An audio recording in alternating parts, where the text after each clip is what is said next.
Looking at electric vehicles right now, you've probably seen this split happening in the market. It feels like two different worlds almost. Yeah, it really does. You've got these, small, agile city EVs, Yeah, the urban warriors, and then the big range, feature-heavy premium cars. exactly. Two distinct philosophies.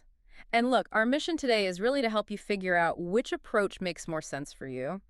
Is it better to go all in on maximum capability? Right. Buy the car that can do everything, even if you only need everything a few times a year. Or is the smarter play actually about flexibility? Buy the smaller, cheaper city car and just rent the bigger one when you need that extra range or space. That capability versus flexibility question, that's the core of it, isn't it? It's not about the best EV overall, but the right EV for your life. And what we found digging through the data is it pretty much boils down to one key thing: Which is, your usage. Specifically, how many miles or kilometers you actually drive per year. okay, annual mileage. Makes sense. Yeah, we've looked at a whole load of sources, detailed financial models, some using those European metrics like kilometers per euro, but the principle holds everywhere. We looked at performance, charging, and really importantly, depreciation data. And you found a kind of tipping point. A very clear one, actually. The economics really flip around the 10,000 kilometer mark. That's roughly 6,000 miles a year. Okay, 6,000 miles. That gives us a solid number to work with. Mhm. So let's start with the city side then, the urban warrior. Hmm. What makes a good city EV? What are the must-haves? Well, three things really stand out. First, and this is non-negotiable, it has to be compact. Parking, tight streets, congestion. You need something small. Makes total sense. What's number two? Quick acceleration. Not necessarily top speed, but Yeah. that instant torque EVs are known for. You need it to zip away from lights, merge safely. It's that immediate response that makes them great in town. Okay, small size, quick Yeah. off the line. And the third thing, you mentioned charging optimization. Right, and this is where people sometimes get it wrong. They focus only on the maximum charge rate, the peak kiloBU. But for a city car, the small battery itself is the advantage. Because it's smaller capacity, you can often do those really useful 20% to 80% charges incredibly quickly. Even if the peak rate isn't super high. Exactly. You might get that crucial top-up maybe under 20 minutes just because you're filling a smaller tank, so to speak. That's a great point, focusing on the practical top-up speed, not just the max number. So like the Fiat 500e, that seems to fit this perfectly. It's a classic example. Tiny, super easy to park. The official EPA range is 149 miles, and that 20 to 80 charge, 19 minutes. It nails the city car brief. Okay, but 149 miles. Yeah. That brings us to the big caveat, right? The climate issue. Ah, yes, the snowman in the driveway problem, as we called it. I like that. Explain what you mean. It means you need to think about the absolute worst weather conditions you face. Because our sources consistently show extreme cold or extreme heat can slash your usable range by up to 40%. 40%? Wow. That's Yeah. huge for a smaller battery. It's massive. Suddenly, that 149-mile Fiat might only give you, less than 90 miles on a really freezing or boiling day. You absolutely have to factor that in. So you need to calculate your worst case scenario need. Like if my winter commute is 50 miles round trip. Exactly. With a 40% hit, you'd actually need a car with a stated range of around 85 miles just to cover that comfortably, never mind any extra stops. It's a critical stress test. Okay, so it's less about the sticker range and more about that guaranteed minimum in your climate. Good point.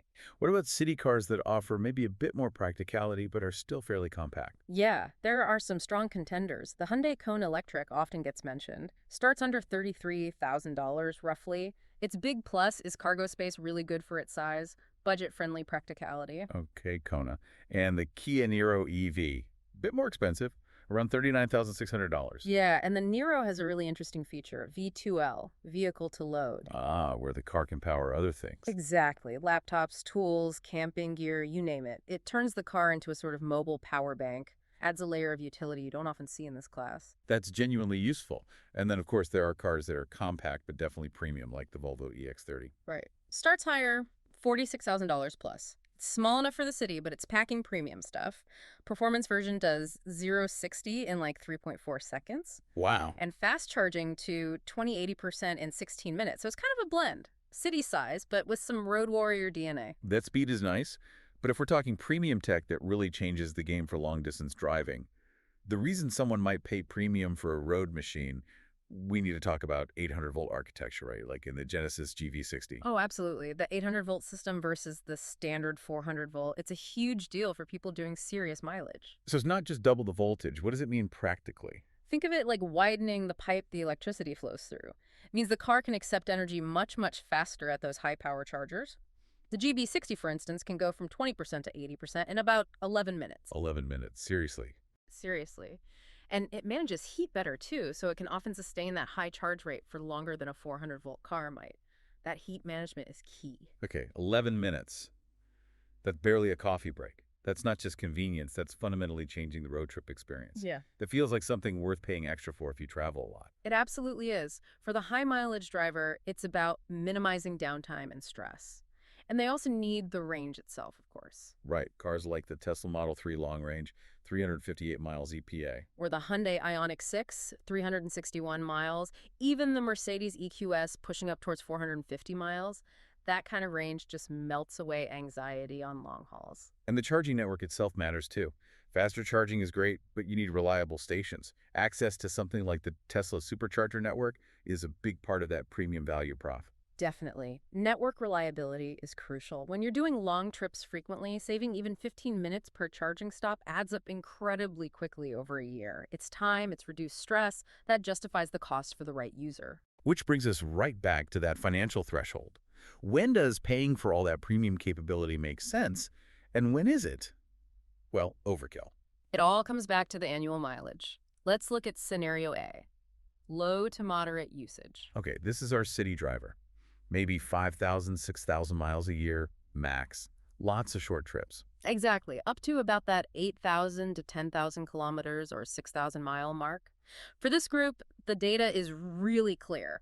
The city car plus rental model wins financially. Buy the cheaper city EV, rent something bigger for the few long trips. Precisely. The numbers show the total annual cost, including those rentals, lands somewhere around 5,000 to 6,000. Okay, and compared to owning the premium car outright, You could be saving 2,000 and maybe even 3,000 a year. that's significant.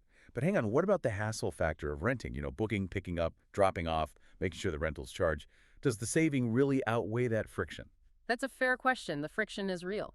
But the financial gap is just so wide, it tends to make the hassle worthwhile for many in this usage bracket. Where do those savings mainly come from? The biggest chunk is capital allocation. You're just not tying up, say, $40,000, $60,000, $80,000 in a car that sits parked most of the time or just does short hops. That money can work for you elsewhere. Right, opportunity cost. Plus, insurance is way cheaper. Think €350, €450 for the city car versus maybe €800 to €1,200 for the premium one. Lower maintenance too, and potentially some regional tax benefits depending on where you live. Okay, strong case for the city car plus rental if you're under that 6,000 mile threshold. So let's flip it. Scenario B, high usage. Driving over, say, 7,500, 9,000 miles a year. Yeah, consistently over 12,000 to 15,000 kilometers. For these drivers, the premium purchase starts to make solid financial and practical sense. Why? What's the justification? Two main things. First, capability. If you're driving that much, you need the longer range, the extra comfort, and critically, those super fast charging stops, those 11 to 18-minute turnarounds. They translate directly into hours saved over the year. It's a quality of life thing. Okay, so you're actually using the capability you paid for regularly. And the second justification. Long-term value. When you spread that higher upfront cost over, say, 7 or 8 years of ownership, and you factor in maybe permanent local incentives like tax exemptions that high-mileage drivers benefit from constantly, the numbers start to balance out. And depreciation plays a role here too, right? You mentioned EVs hold value reasonably well. Generally, yes. Around 48% value retention after 3 years on average, which is better than many older petrol or diesel cars, but the premium EVs often do significantly better than that average. Like which ones? Well, the data showed the Polestar 2 losing only about 42% in 3 years, Tesla Model X around 43%.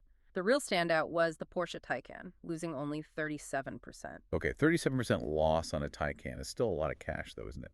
I mean, compare that to losing maybe 57% on a much cheaper city car like a Smart EQ. Is that lower percentage loss really a compelling cushion given the huge initial price difference? That's a really important distinction for listeners to grasp. Yes, the absolute cash amount lost is higher on the expensive car, no doubt.